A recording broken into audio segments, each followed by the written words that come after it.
도이치모터스. 네. 네.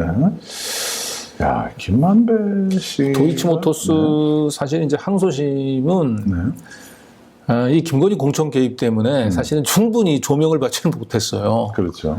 그래서 저희도 이제 추석 직후에 판결문을 이제 구해서 봤는데 판결문이 무려 지금 한 330페이지 가량이죠. 1심 때는 한 100몇 페이지쯤 됐는데 1심 때 100몇 페이지, 100페이지가 넘는 판결문도 엄청나게 길다고 생각했는데 항소심 판결문은 330페이지예요. 그러니까 사실은 이 서울고등법원의 그 항소심 판사가 이거 나중에 그 상고를 할 걸 염두에 두고 또 이게 워낙 정치적인 사건이고 김건희 씨가 관련된 사건이기 때문에 상고심에서 자신의 판결을 뒤집을 수 있다고 본 거예요. 도무지 뒤집을 수 없도록 정말 판결문이 너무 촘촘히 꼼꼼하게 그리고 자신의 판단의 근거가 됐던 녹취록이나 대화록이나 이런 것들을 아주 그냥 그대로 판결문에 다 실어 박았더라고요. 네.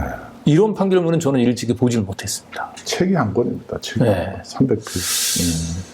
네. 아주 구체적이고 상세하게 기록을 했어요. 네. 특히 그 대표적인 그 내용 중에 하나가 이거 좀 은팔찌 짠다. 네, 그 중에 이제 저희는 이제 언론에 그나마 이제 뭐 김건희 씨가 몇 번 거론이 됐다 어쨌든 이제 이런 내용들은 그런 많이 거론이 됐는데 이 사실은 왜 이렇게 거론이 안 되나 몰라요. 다시 한번 그 앞에 걸 가면은요. 이게 너무 중요한 내용인데, 그죠? 이게 저희가 2023년 3월 달, 그러니까 지금으로부터 한 1년 반 전에 보도했던 거거든요. 김만배가 도이치모 권오수에서 협박을 했다. 그래서 당신 이거 터지면 쇠고랑 차. 그런데 이게 이제 1년 반 만에 항소심 판결을 통해서 확인이 된 거예요. 판결문에 은팔찌 찬다고 딱 나와버렸어요. 네. 그 쇠고랑 찬다가 아니고 정확하게는 이제 은팔찌 짠다. 네. 그런데 저기 아직까지 저 뭐 이니셜로 돼 있어가지고 그 언론들이 대부분 다 저 판결문을 입수했을 텐데 저 중요한 사안들이 어느 언론에도 지금 제대로 보도가 되고 있지 않습니다. 한 군데 정도만 뭐 가볍게 보도가 되긴 했던 것 같은데 이거 굉장히 중요한 사실이잖아요. 네. 대장동의 김만배가 왜 그죠? 네. 권오수한테 찾아가서 뭐 협박을 했을까? 네. 이 상식적으로 이해가 안 되잖아요. 그렇습니다. 그죠? 그래서 혹시 이것 때문이 아닌가? 우리는 윤석열 죽일 카드를 갖고 있다고 얘기했던 김만배 그 발언. 저기 지금 정영 녹취록에 나오는 정영 녹취록에 나와 있는 거예요. 네. 그래서 윤석열이를 죽일 수 있는 카드. 김만배가 얘기했던 저 카드는 뭔가가 참 저게 이제 친윤 언론에서는 저거 결국은 뭐 부산저축은행이나 뭐 이런 쪽 아니겠냐. 뭐 그런 정도의 관측만 내놨는데 지금 생각해 보면 저때 도이치모터스 사건이 윤석열 후보 입장에서는 가장 큰 악재였거든요. 대장동 사건은 다 이재명한테 뒤집어 씌웠고 근데 도이치모터스는 계속 수사에 몰리고 있었는데 김만배가 윤석열이는 형이 가지고 있는 카드면 죽어. 이런 얘기를 했다는 거는 여기서 얘기하는 이 카드는 김만배가 권오수를 찾아가서 협박했다. 김만배가 권오수를 협박할 수 있었던 무기는 뭐냐면 이정필, 주포 이정필이 작성한 사실 확인서나 녹취록이거든요. 거기에 김건희 씨 이름이 나와요. 그걸 본 겁니다. 근데 그 다음 처음에 권오수 찾아갈 땐 김건희가 누군지 몰랐겠지만 결국 깨갱하고 협박하다가 이제 물러섰을 땐 김건희 뒤에 윤석열이라는 검사가 있었다는 사실을 알았을 가능성이 높고요. 그러니까 김만배는 내가 가지고 있는 카드면 죽어라고 하는 얘기는 저는 도이치모터스 사건 당시에 이미 김만배가는 김건희 씨가 주가 조작에 연루돼 있다는 사실을 알고 있었던 거 아니겠냐. 그걸 염두에 두고 저 얘기를 한 게 아닌가 싶거든요. 네. 그리고 지금 김만배 씨가 저는 지금 여러 가지 지금 수모를 겪고 있긴 합니다만은 저는 타이밍을 재고 있다고 봅니다. 그리고 윤석열의 힘이 빠지는 순간 저 카드를 저는 꺼낼 가능성이 높다고 봅니다. 아직 지금 안 꺼내고 있는 게 더 무서운 거예요. 그렇죠. 네, 저 카드가 뭔지는 모르겠습니다만 일단 도이치모터스 사건 당시에 김건희 씨의 이름이 나오는 사실 확인서를 들고 권오수를 찾아가서 협박했던 거. 이것도 상당히 유력한 카드 중에 하나가 아닌가 싶습니다. 네. 이번에 항소심 판결로 이제 확인이 된 거예요. 네.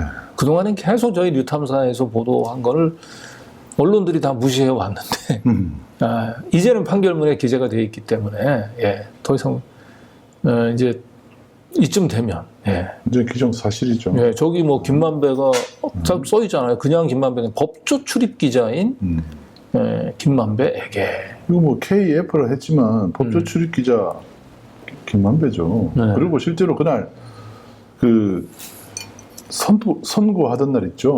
판사가 직접 읽어줬습니다. 읽어줬어요. 김만배라고. 그래서 김만배라고 딱 얘기를 해줬어요. 네. 그래서 저희들이 뭐 일찍이 제기했었던 건데 이 도이치모터스 때는 김만배가 윤석열, 김건희를 봐주고 그 대가로 부산저축은행 사건에 있어서는 김만배가 윤석열에게 민원을 했던 게 아닌가. 그렇게 해서 주고받기 딜이 이루어졌던 게 아닌가. 그래서 그 2011년 이 두 사건을 계기로 해서 김만배와 윤석열은 더 의형제에 가까운 사이가 됐던 게 아닌가. 그런 생각이 듭니다. 그렇죠. 그러니까 이 도이치모터스 사건 이번에 시기가 명시가 됐어요. 판결문에 2011년 5월경에 찾아갔다고 돼 있어요. 그 아래쪽 줄을 보면 은팔찌 찬다 바로 위에 보면 2011년 5월경 KF는 김만배죠. 그리고 피고인 E가 권오수입니다. 시기가 특정이 된 거예요. 권오수를 찾아가서 협박한 시기가 2011년 5월달. 우리가 그 당시 지난해 보도할 당시는 5월에서 6월 이렇게 얘기를 했었는데. 자, 그때는 2011년. 아니요. 이렇게 얘기했죠. 아니요, 이제 그 도이치모터스하고 부산저축은행 사건 그래픽을 다시 보여주면 저희가 썸네일은 2011년이라고 했지만은 이 당시에 저희들이 보도할 때 슬라이드에 시기를 5월에서 6월로 얘기를 했었는데 이번 판결문엔 5월로 명시가 됐죠. 6월이 아니고 5월. 권오수에게 돈을 달라고 요구를 했고, 결국 이제 이게 이제 2011년 8월, 9월경에 이제 무마가 됐다라고 하는 거죠. 거의 판결문 내용하고 비교해보면 일치해요. 그런데 시기적으로 보면 이 2011년도 결국은 권오수를 이제 협박하고 또 그걸 이정피를 이제 김기현이 무마하고 김만배가 사실 협박을 포기했던 이 시기 바로 직후에 부산저축은행 사건이 있고 여기에 대장동 일당의 공부모인 조우영이가 대검 중수부에 불려가서 조사를 받았던 이 시기. 이때 지금 뭐 검찰은 공식적으로 부인을 합니다만은 당시 그 윤석열이 김만배의 그 민원을 받아 가지고 조우영을 봐줬다라고 하는 의혹이 지금 있지 않습니까? 결국 도이치모터스와 부산저축은행 사건, 김만배와 윤석열 사이에서는 서로 딜이 이루어졌다. 그랬을 가능성이 좀 매우 높아 보인다는 거예요. 그렇죠. 이런 거 다 이거 김건희 특검법에서 이거 다뤄야 되는 겁니다. 이거 언론에서 보도를 하지 않는데 우리 뉴탐사 시청하는 시청자 여러분들이라도 이거는 좀 널리 좀 전파했으면 좋겠습니다. 사실 저희가 이제 2022년 11월 그때 김만배 씨가 그 서울구치소에서 출소할 때 이 한동훈 쪽에서 어떤 그 이상한 프레임을 또 잡을 것 같아서 그때 강진구 기자님 밤에 우리 방송 끝나자마자 그걸로 서울구치소로 뛰어갔죠. 그래서 그때 마침 영상을 좀 찾아보니까 영상이 있더라고요. 그 당시 한번 영상 한번 보실까요? 아마 대다수 언론사들은 김만배 씨가 이재명 대표와 관련해서 뭔가 얘기를 해줄 수 있지 않을까 기대를 하고 있는 것 같은데 저희는 완전히 다른 관심을 가지고 이 자리에 찾았습니다. 저희는 김만배 씨가 2011년도에 도이치모터스 권오수 회장을 찾아간 적이 있는지 그리고 이미 2011년 당시에 김건희 씨가 도이치모터스 주가 조작에 관여한 사실들을 파악하고 있었는지 그 부분들을 집중적으로 물어보려고 합니다. 이미 김만배 씨는 그 출소를 앞두고 변호인을 통해서 제출한 보도자료에서 언론 상대로 어떠한 얘기도 하지 않겠다, 입을 열지 않겠다라고 얘기를 했습니다. 소란을 일으켜서 여러모로 송구스럽다는 말씀드리겠습니다. 그리고 법률적 판단을 떠나서 죄송하다는 김건희 씨가 가지고 한 사실을 알고 있었죠. 2011년 도이치모터 방송에서 망한 아저씨! 왜 진상을 부려?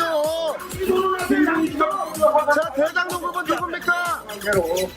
전라도 조폭과 무슨 관계입니까? 앞에 나오세요. 아저씨 진상 부리지 마, 아저씨. 진상을 부려.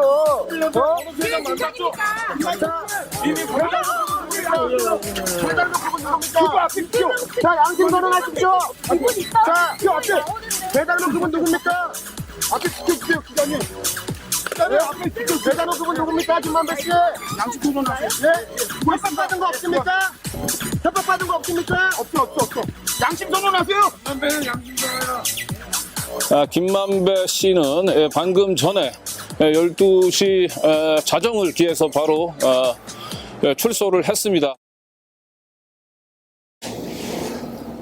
저때 네. 갑자기 확 뛰어드니까 막 저 때는 난리가 사실은 났었죠. 그 검찰이 짜놓은 판을 사실은 제가 그 뒤집어 엎은 거예요. 검찰은 김만배 출소 사실을 통보하고, 그리고 김만배가 나올 때 기자들 딱 그 앞에 대기하게 하면서 기자들이 물어볼 말은 뻔하잖아요. 저 당시 검찰이 짜놓은 판에. 결국 그 이재명 그 대표에게 돈을 얼마를 줬냐, 이걸 물어보게 하려고 했던 거예요. 이재명 게이트로 대장동 게이트를 완전히 몰고 가기 위해서 짜놓은 판인데, 갑자기 제가 판을 뒤집고 싶었어요, 사실은. 그래서 기자들이 비집고 들어가서 김만배 씨 2011년도에 권오수 회장 만난 적 있죠? 네. 주가 조작 사실 알고 있었죠? 라고 제가 이제 물어봤던 거예요. 다들 제가 저 얘기를 던졌을 때는 기자들은 전 무슨 귀신 신하러 가는 소리냐. 생뚱맞죠. 응? 네. 전 무슨 말도 안 되는 소리를 가지고 이재명 지금 물어봐야 되는데, 그죠? 지금 대장동 사건에 지금 취재하는데 무슨 갑자기 도이치모터스 사건을 가지고. 그러니까 저기 보면 지금 화면에도 잠깐 나오는데 그 극우 유튜버들도 막 저기 에워싸고 취재 방해하고 막 그렇게 했었죠. 네. 그래서 저때 제가 물어봤던 얘기들이 한 줄 기사에 언급된 적은 있었는데, 다 그 기사 내용이 뭐 저런 엉뚱한 말로 그 취재를 방해했었다. 그 유튜버가 유튜버로 얘기를 하면서. 저 얼마나 중요한 질문이었습니까, 지금 생각하면. 너무 그리고 중요하죠. 저거는 김만배가 여전히 윤석열을 죽일 수 있는 카드 중에 하나로 좀 봅니다. 네. 지금 뭐 판결문에 이제 그 대략적인 내용이 언급되긴 했지만, 과연 김만배가 어느 정도의 그 정보를 가지고, 분명히 김건희 씨가 이름이 들어가 있는 기록을 들고, 사실 확인서를 들고, 그걸 권오수를 찾아갔던 거거든요. 그리고 권오수하고 김만배 사이엔 과연 이제 어떤 딜이 있었는지, 이 부분들에 따라서 김만배가 진짜 말 한마디면 윤석열을 날려버릴 수 있는 아주 강력한, 저는 저기 핵폭탄이 저기 숨겨져 있을 가능성이 높다고 봅니다. 이게 이제 특검법이 통과됐기 때문에 이제 김만배 씨의 저 죽일 카드가 뭔지가 이제 곧 나올 가능성이 있다는 것이고, 또 탄핵 시점쯤 해서 저것도 다시 부각될 가능성이 있습니다. 그래서 저희가 2022년 11월에 이미 2년 전에 얘기했던 그 사실을 오늘 다시 또 여러분께 또 알려드리고 있는 겁니다. 네.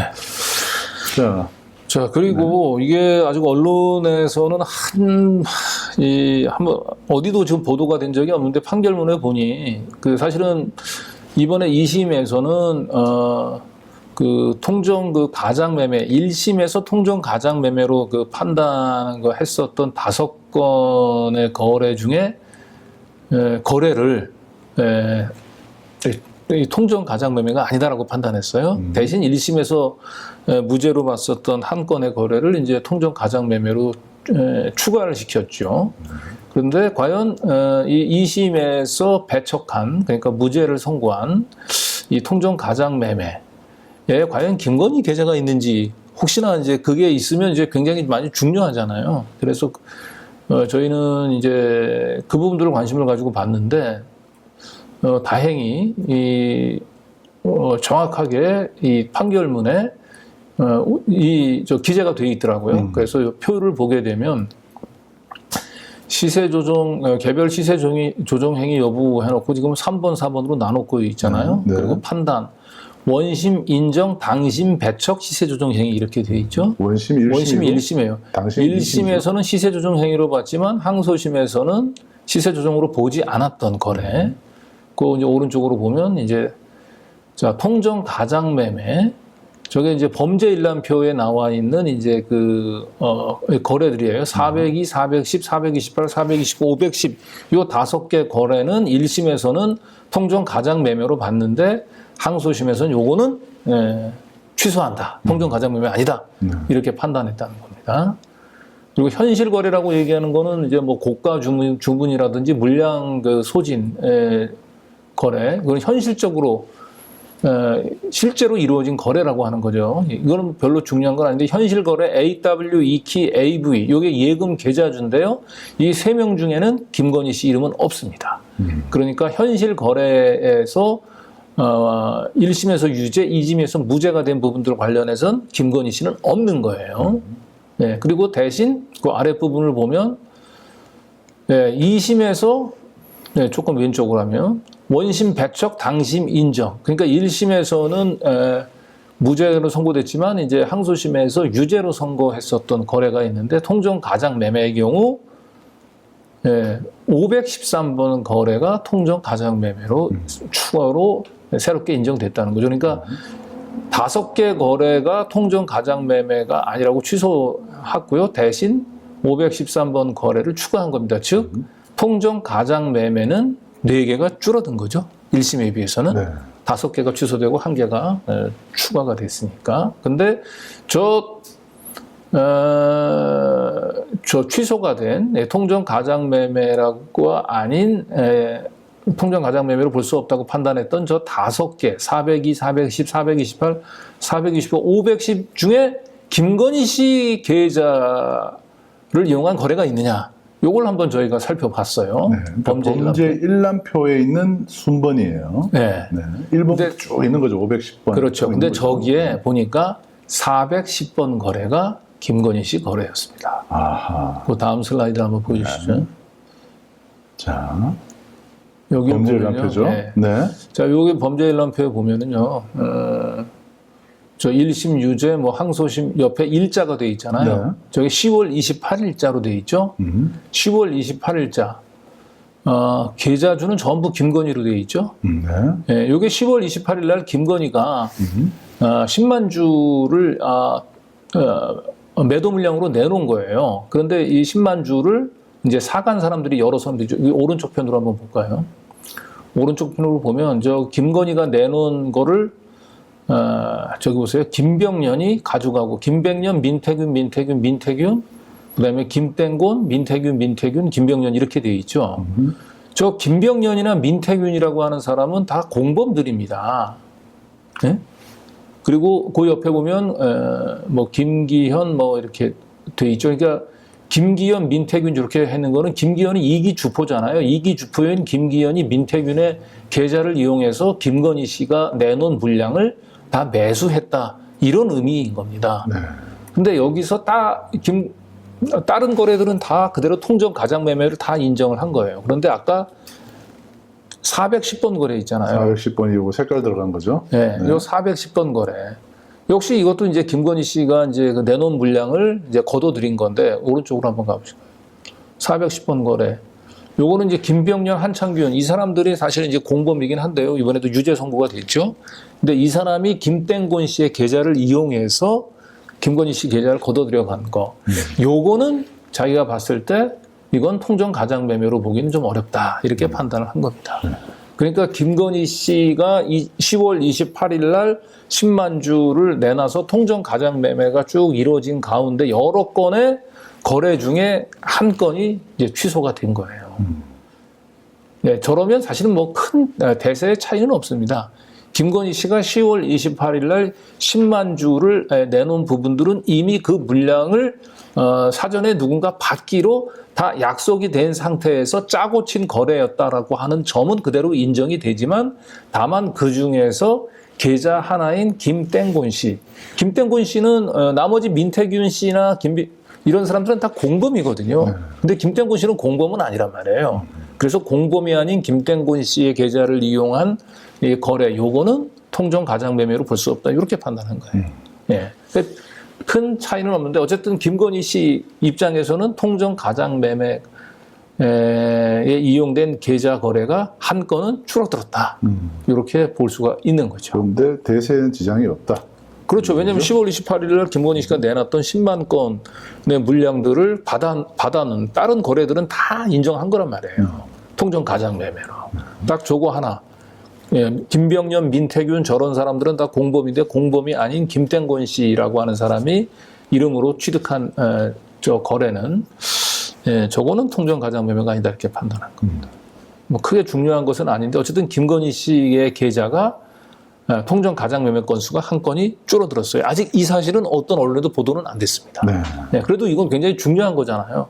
김건희 씨와 관련한 이 항소심의 판결을 이해하는 데 있어서 이런 뭐 디테일도 중요합니다, 우리가. 그래서 저희가 이제 카운트를 해봤는데 1심 때는 이제 통정 가장 매매가 총 102건입니다. 102건.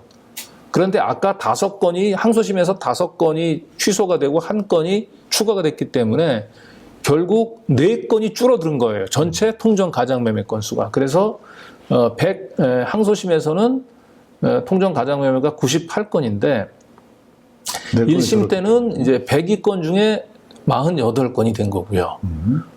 항소심에서는 통정 가장 매 거래가 98건 중에 김건희 씨가 47건이 된 거예요. 그러면 비중은 더 올라가는 거예요. 비중은 더 올라간 거예요. 야, 이게 중요하다. 전체 통정 가장 매매 건수가 줄어들었기 분모가 때문에 줄어서 분모가 줄어들었고 분자가 지금 커 보이는 김건희 씨 상황이 입장에서는 통정 가장 매매가 한 건이 줄어들긴 했습니다만은 전체 통정 가장 매매 건수가 102건에서 98건으로 줄었기 때문에 결국 김건희 씨가 계좌가 통정 가장 매매에서 차지하는 비중은 외려 거꾸로 올라갔어요. 더 높아진 겁니다. 아니 이건 진짜 좋았다가 굉장히 안 좋아지는 네. 네, 그런 상황인 것 같습니다. 그래서 김건희 씨를 사실은 검찰이 기소를 하지 않을 명분이 없습니다. 전체 통정 가장 매매의 거의 절반 가까이가 김건희 씨 계좌인데 물론 이제 앞으로 이제 김건희 씨가 이런 그 주가 조작 공범들의 그 주가 조작 이런 사실들을 사전에 인지하고 있었는지 여기에 따라서 공범이 될 수도 있고 그 공동 정범이 될 수도 있고 방조범이 될 수도 있거든요. 이거는 뭐 수사를 통해서 밝혀야 되긴 하겠습니다만 어쨌든 지금 보면 이 데이터상으로 보더라도 김건희 씨는 그냥 완오브댐이 아니고 이 도이치모터스 주가 조작에 거의 왕언니예요. 이쯤 되면. 이게 이제 김건희 씨한테는 한 개가 줄어드는 게 좋은 게 아니고 4개가 분모값이 오히려 줄어들었기 때문에 비율이 올라가서 김건희 씨의 그 주가 조작 비율은 더 무겁게 다뤄져야 될 상황이다. 이 점을 또 김건희 그렇죠. 특검법 통과 즈음에 우리가 항소심 판결문을 한번 해석을 해봤습니다. 네, 그리고 김건희 씨의 이제 통정 가장 매매 중에 이제 그 가장 악성은 11월 1일 날 12시에 뭐 3,100원에 그 8만 주 때려주삼. 이거는 그냥 통으로 다 통정 가장 매매로 다시 인정이 돼 있어요. 네. 네. 그렇기 때문에 뭐 김건희 씨는 사실 뭐 빼박입니다. 사실은. 네.